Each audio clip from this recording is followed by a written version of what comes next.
Bom dia a todos. Primeiro, queria parabenizar os três pelas palestras, pelas exposições. Acho que foi bastante enriquecedor para todos nós, e cada um com uma abordagem diferente. E enquanto eu recebo as perguntas que vocês forem fazendo, eu separei algumas curiosidades aqui.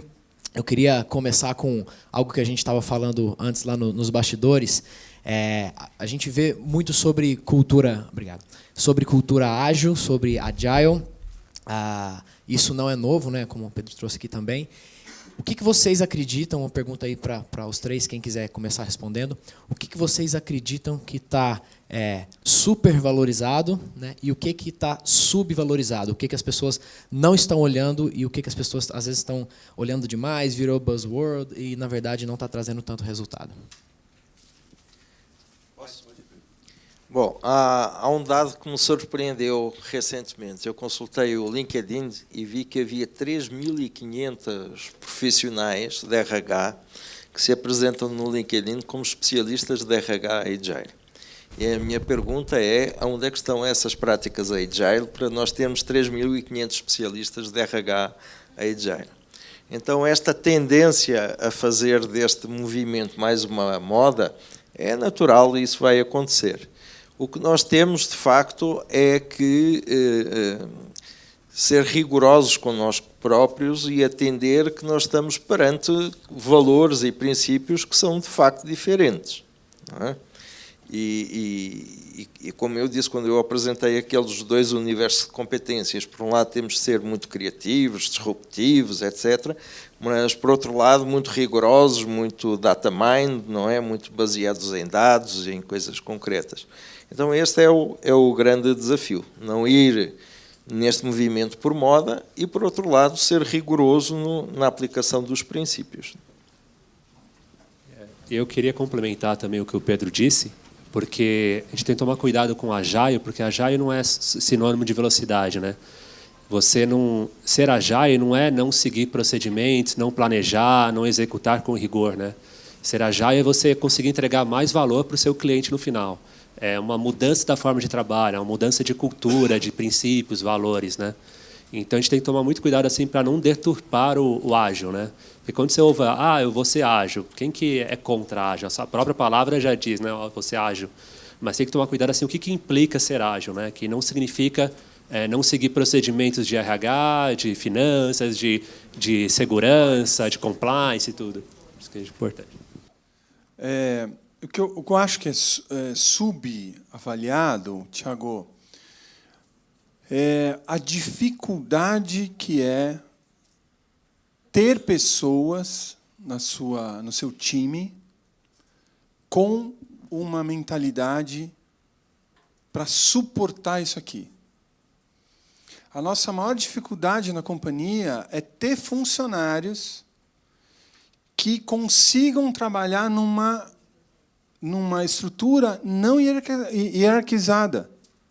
O cara fala, para quem que eu reporto? O que eu faço?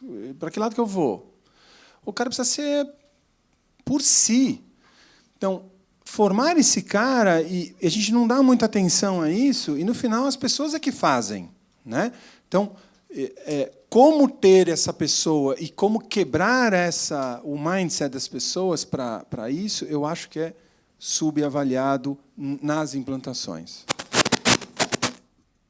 Aí, Gustavo, pegando o gancho no que você trouxe e pegando também emprestado o termo, né, nexialistas, como é que a gente pode, então, contratar e desenvolver essas pessoas no time, né, os nexialistas? Olha, aquilo que eu falei de virtudes, nós contratamos pessoas que, tudo bem, ele tem a competência, ele sabe daquilo e etc., mas nós estamos muito mais atentos à capacidade do cara conseguir ver de uma forma holística. O que é isso? A gente brinca lá na empresa, para não complicar no nome, holístico, né? Parece voodoo, né? Mas é quase isso. Né? Ou seja, eu quero que o cara seja o maior especialista possível na área, na especificidade dele, só que ele entenda o que veio para ele, a informação que veio para ele, de onde vem essa informação para ele, e o que ele entrega para o cliente interno ou externo dele. Então, ele precisa ter essa consciência holística executando a função dele. Isso é uma tremenda dificuldade de você ter uma pessoa que faça isso. Vou dar um exemplo. Tem um cara lá no fiscal, Capuro Fiscal. Aí eu falo para ele assim, e ele sempre tem problema recorrente. Aí eu falo, você já viu como é que o cara na loja faz para não te impactar aqui? Não. Então, não. O cara não tem essa postura holística de ir lá e ver e tentar corrigir. E também ele não tem a postura de ir para o outro departamento e falar, o que eu te entrego, você manipula? Você faz alguma coisa com isso? Tem como eu fazer diferente para facilitar teu trabalho? Este cara, para mim, tem peso em ouro dentro da companhia.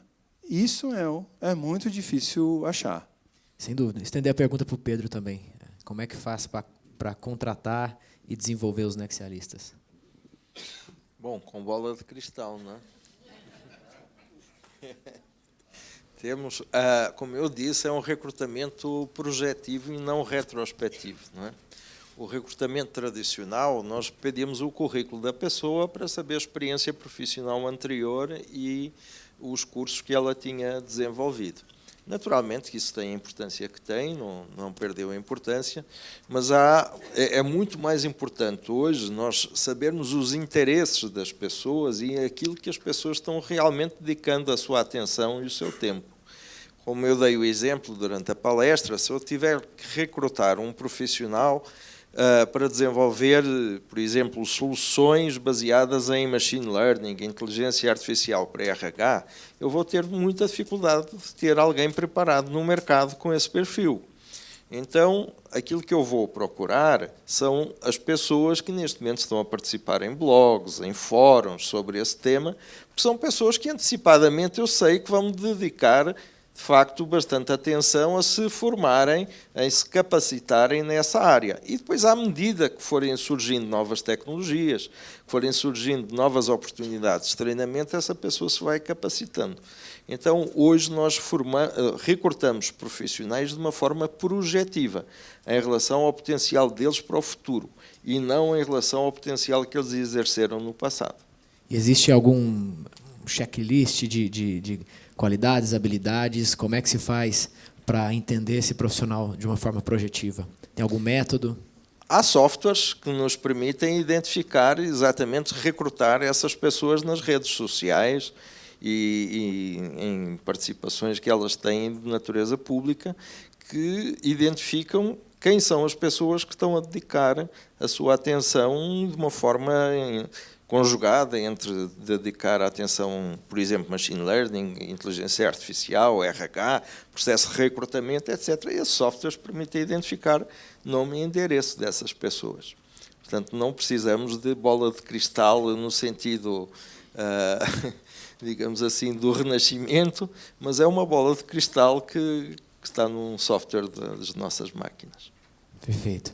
Fernando, você comentou aqui na sua última fala sobre não significa implementar uma cultura ágil, não significa abrir mão de processos, né? E aí até você trouxe aqui 3 cases que não deram tão certo, né? Mas na verdade foram importantes para poder fortalecer a cultura e que de alguma forma isso acabou virando uma muleta para não seguir processo de compras, o processo do financeiro.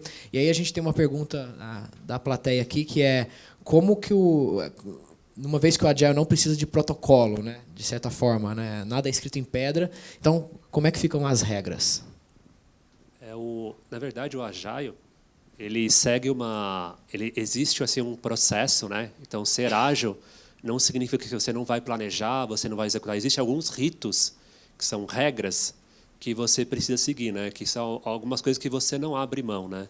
Então, o fato de você trabalhar com pequenas equipes, que sejam multi-skills, multidisciplinares, que você tenha a equipe empoderada, com autonomia, e que você tenha esses ciclos de revisão muito curtos, né? Então, você trabalha com foco diário, né, na resolução dos problemas. A cada 2 semanas, 2, 3, 4 semanas, você tem um sprint, que é esse ciclo de revisão, onde você checa as informações e ver se está indo no caminho certo. Mas isso não significa que a gente não pode mudar também os nossos processos, né? Então, você pode criar uma equipe ágil para mudar o nosso processo de compras, para simplificar, que nem nós fizemos com o lançamento de novos produtos, que era extremamente burocrático, não envolvia o cliente. A gente criou uma equipe ágil para mudar esse processo. O que a gente não pode usar o ágil é como uma muleta para não seguir um processo de compliance, de segurança. Agora eu não vou mais emitir nota fiscal porque eu sou ágil. Eu não vou recrutar, eu não vou contratar o RH para fazer um recrutamento. Eu mesmo vou contratar e vamos em frente, porque agora nós todos somos ágeis. Então, é preciso separar as coisas, assim. Mas nada impede assim, de você usar os conceitos ágeis para mudar esses processos existentes. Esta questão que o Fernando levantou agora é muito importante, porque nós muitas vezes confundimos entre o que é simplicidade com superficialidade. O Agile é simples, mas não é superficial. Eu gosto sempre de citar o Churchill, o primeiro-ministro inglês durante a Segunda Guerra Mundial. Na época ele não tinha e-mail, escrevia cartas. Quando ele escrevia uma carta muito longa, ele terminava sempre dizendo: e peço desculpa de não ter tido tempo para escrever uma carta mais curta. É muito mais difícil ser sintético e ir ao essencial, que nós no Agile chamamos o MVP, não é? Produto mínimo viável, do que ser prolixo e, digamos assim, nos dispersar além do essencial. O Agile é focar no essencial, mas da forma mais eficaz, mais completa possível, dentro do essencial, sem dispersão por aquilo que não é, de facto, importante. Então, sejamos simples, mas não superficiais. E isso é bastante importante. Você citou MVP, né, Pedro? Falando de MVP, existe um MVP para a gente começar a implantar a cultura ágil? Bom, nós estamos aqui no primeiro sprint, não é? Este é um ato de início de implementação da cultura Agile. O que eu acho que é interessante para nós, RH, nós termos em consideração é o seguinte: é muito frequente nós irmos a um congresso do RH e ouvirmos dizer que os gestores da nossa empresa não nos entendem, que o CFO e o CEO não financiam os nossos programas, etc., como se nós tivéssemos uma visão, digamos assim, para além dos outros líderes da organização. E isso é um problema cultural que nós, RH, temos de ser muito generosos. Inclusive, faz parte de alguns modelos de gestão de desempenho dizer que superou as expectativas. Então, como se nós andássemos sempre à procura de superar aquilo que nos pedem, superar aquilo que é necessário. O conceito MVP é exatamente o oposto disso. É ir ao essencial. E esse talvez seja a maior revolução mental do RH, é não ir além do essencial, mas atender totalmente aquilo que é o essencial nas organizações. Esse é o primeiro exercício. Se nós sairmos desta sala com esta preocupação de não superar, mas de atender integralmente aquilo que nós temos que atender, já fazemos uma revolução muito grande. Eu gosto de fazer analogias, é o mesmo que nós comprarmos uma máquina de lavar roupa que tem 36 programas e que nós só utilizamos 3, não é? Então, um engenheiro que esteve ali a criar os 36 programas para cobrar mais R$500 na máquina, teve a onerar demasiado a máquina, porque as pessoas não vão reconhecer valor nos R$500 que pagam a mais, quando se ele fizesse uma máquina um pouco mais barata, que tivesse apenas aqueles 3 programas, tinha atendido da mesma forma e, aí sim, ele tinha o cliente mais satisfeito. E se a gente pudesse programar uma sprint aqui em grupo, como é que seria essa primeira sprint para já começar a partir de amanhã? Depois o primeiro backlog seria o primeiro tópico do backlog é o evento, né? E o segundo, o terceiro, como é que seria? Então, o primeiro dado do backlog é nós identificarmos as dores, não é? Em vez de estarmos aqui a definir vamos ou não vamos fazer o RH Agile, porque eu acho que é uma questão demasiado académica, não é? Vamos identificar quais são as dores. A nossa organização tem problemas de produtividade, como nós vimos. A nossa organização têm problemas de competitividade, vamos identificar esses problemas e vamos atendê-los, por exemplo, através de um squad de 8 a 10 pessoas, utilizando os princípios do Manifesto Agile que eu apresentei. Isso é muito importante para qualquer MVP, né? Você primeiro trabalhar na oportunidade ou nas dores, né? E trabalhar em pequenas conquistas, né? Não tenta resolver todos os problemas da empresa. Vamos identificar, é um problema de competitividade nesses produtos? É um problema na nossa entrega, tempo para o mercado, de lançar produtos? E aí você trabalha, você identifica muito bem qual que é o MVP, qual que é a oportunidade que você está tentando endereçar, e com isso você cria o sprint, né? o squad, para atacar aquele issue. E aí, no final, você sempre tem que estar celebrando os resultados, porque essa é a forma da organização mudar, né? Se eles começam a ver os resultados, pô, que legal, olha o que eles conseguiram fazer em tão pouco tempo. Aí isso daí começa a se propagar por toda a empresa, normalmente. Maravilha. Gustavo, você comentou de uma forma bastante enfática da importância da liderança se envolver, que a implantação da cultura ágil ela tem que ser, de alguma forma ou de outra, top-down. E aí a gente teve uma pergunta também aqui da plateia, que é como explicar de modo simples e poderoso para os executivos, diretores, que é útil usar Agile? Olha, você vai ter uma dificuldade, porque ou o cara tem isso já dentro dele, ou a vida vai ensinar ele. Ele pode vir, ver palestras, ver e tentar internalizar isso. Mas eu acho, e eu falava com o Pedro no início, isso está dentro do ser. O ser precisa querer mudar, ele precisa querer fazer de uma outra forma. E, muitas vezes, o CEO, o cara de destaque, o diretor, etc., o cara se sente ameaçado. Como que eu vou trabalhar numa estrutura sem hierarquia? Onde que eu fico nisso? Onde que eu fico nisso? Eu comemoro lá na empresa quando eles conseguem sair de férias e o departamento melhora o desempenho. Porque o cara conseguiu fazer de tal maneira isso que independe dele. Por maior dependência que o líder tem no processo. Ou seja, ele que estimula, ele que incentiva, ele que parabeniza, e as outras pessoas é que executam.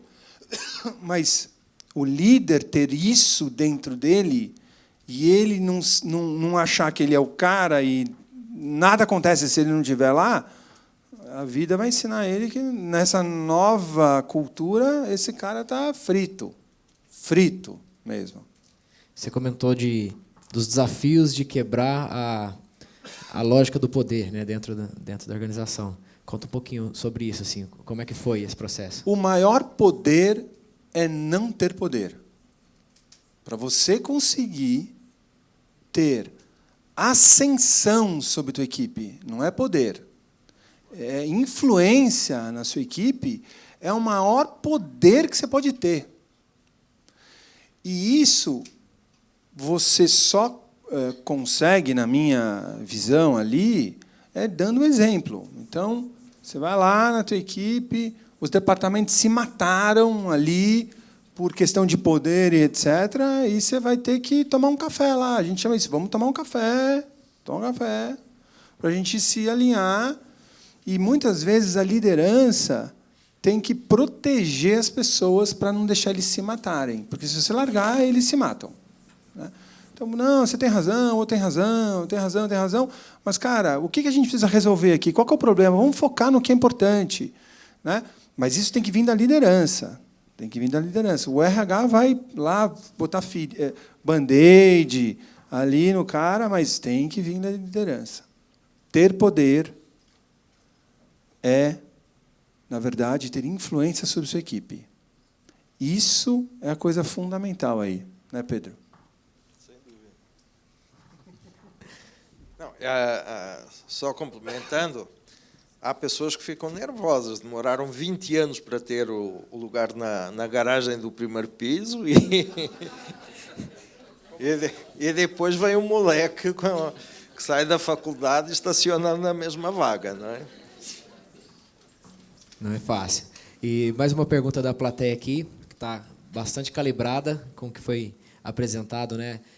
A pessoa pergunta, apesar do ágil seguir protocolos, a gente tem comentado um pouco sobre isso, vocês acreditam que uma característica desses profissionais seriam inovadores e tomadores de risco? E se sim, o RH está preparado e tem atitude para tomar esse risco? Olha, eu acho que o profissional ele deveria ser inovador. Inovador. Quem toma o risco é a liderança. Se der errado, a culpa é minha. A culpa é minha. Então, a característica que eu busco é a inovação. O resto eu vou proteger as costas dele. Eu vou proteger as costas dele ferrenhamente, porque o dia que ele perceber que na primeira tentativa deu errado e o cara foi comido vivo, perdi o funcionário. Liga o software lá do Pedro, bola de cristal, né, Fernando? E aí, vamos procurar um novo profissional, porque o cara se inibe. O cara se inibe, fica quieto lá no canto dele, deixa eu fazer meu trabalho aqui, etc. Então, eu acho que a diferença está na inovação e, como uma forma de inovar, a liderança é que assume o risco. A culpa é do Joaquim, você lembra? A culpa é do Joaquim. Se você não defender o cara, ele nunca mais vai sugerir nada para você, não vai querer mudar, não vai querer melhorar, não vai fazer. Você perde o espírito de time. É isso que eu vejo. Você começou a resposta falando que a culpa era sua. Eu falei, bom, agora que você já demitiu o Joaquim, tem que ter outra pessoa para culpar, né? Pelo menos que seja. Mas precisa de ter coragem, né? Sempre o líder, sempre o líder. Aliás, importante. Como exemplo, se a gente demite um funcionário lá, etc., porque não deu certo, a culpa foi da liderança. Não é que o cara não performava. A liderança não percebeu que o cara não era a pessoa certa para aquela atividade. Não é que ele era um mau funcionário. O cara ele não tinha um fit para aquela atividade. Eu tinha um excelente controller que é um mega gestor de loja. Uma boa gerente de RH para uma excelente advogada.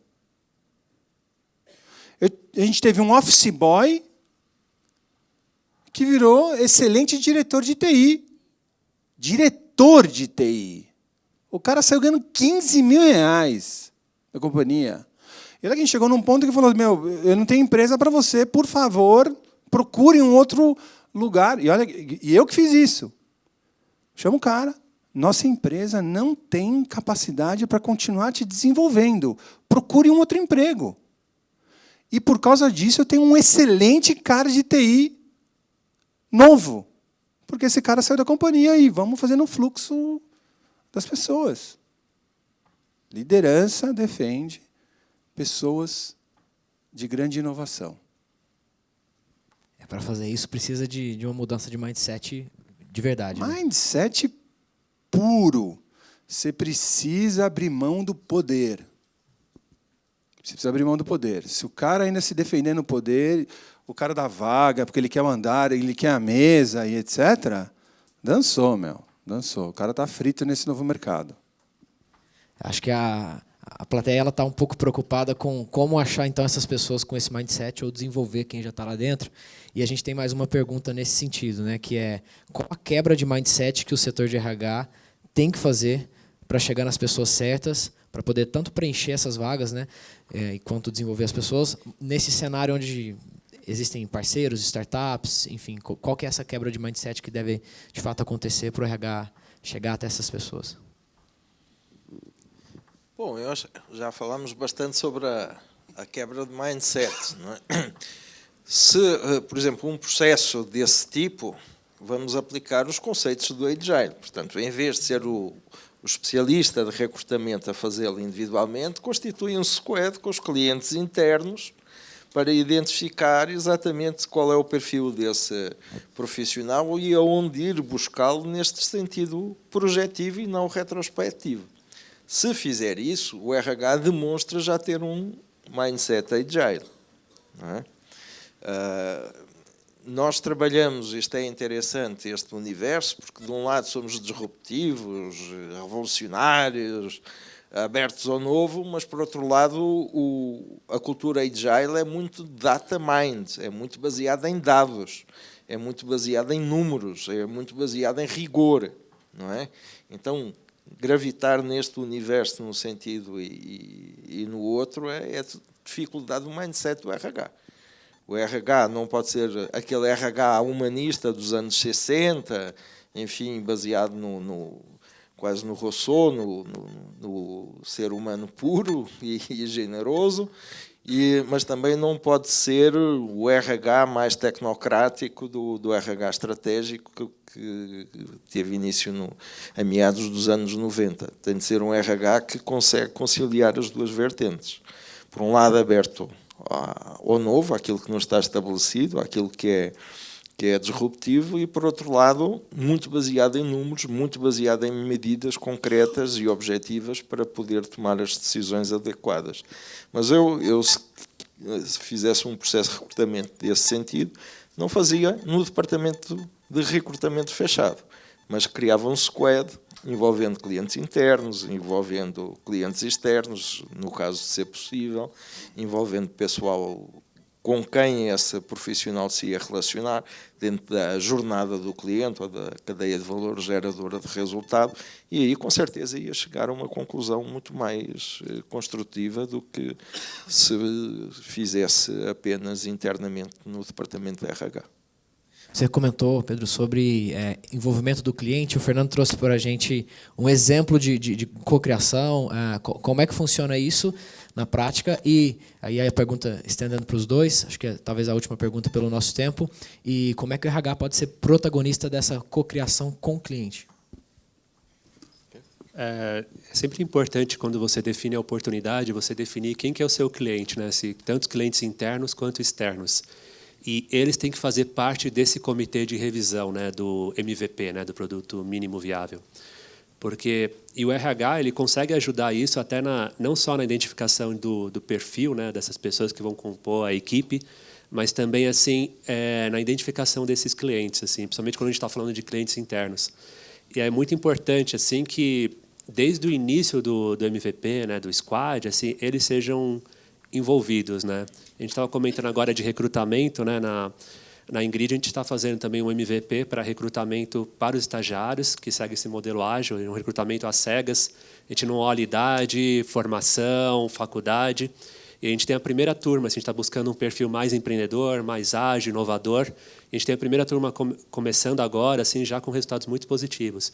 E isso foi feito através, assim, quem que é o nosso cliente interno? O que a gente está querendo mudar aqui na companhia? E aí ter essa validação com esses clientes, que podem ser tanto internos quanto externos. Não, isso é muito importante, este conceito que estava a referir do ageless, não é? Portanto, em que aquelas divisões etárias que nós tínhamos antigamente, nós hoje vemos jovens sair da faculdade velhos, não é? De cabeça. E vemos pessoas de 80 anos de idade, temos aquela tia do WhatsApp, não é? Que é extremamente antenada com todas as redes sociais e que participa e está bem informada, etc. Então, de facto, critérios que nós antes tínhamos para recrutar pessoas, hoje não temos mais, e esta questão de mentalidade aberta ao novo, de identificação com a tecnologia, identificação com os novos modelos de gestão que são, de facto, determinantes. Mas antes de terminar, eu gostava de fazer... O Gustavo fez um agradecimento por ter aprendido o Agile comigo, e eu queria dizer que foi exatamente o inverso. O Gustavo já praticava o Agile, só que não chamava Agile, não é? Então, aquilo que o Gustavo nos apresentou é um exemplo prático de grande ilustração, aliás, como o Fernando, mas estou-me a referir ao Gustavo, que ele disse que não sabia o que era o Agile. Ele sabe muito bem, muito melhor do que eu, que é o Agile. Perfeito. A gente tem 10 segundos, rapidinho, o que cada um de nós aqui tem que sair desse evento hoje se provocando, uma vez que a mudança é de dentro para fora? Se você não sair daqui com uma postura, ao menos de se desafiar e de se desapegar do que você faz, você está em maus lençóis.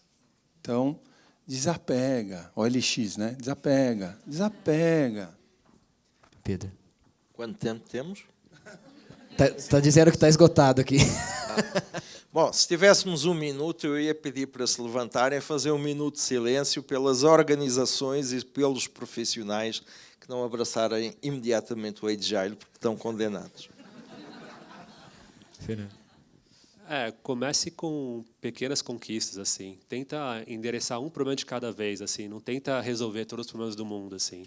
Acho que esse é o meu principal conselho. Muito bom. Obrigado a todos. Um ótimo dia.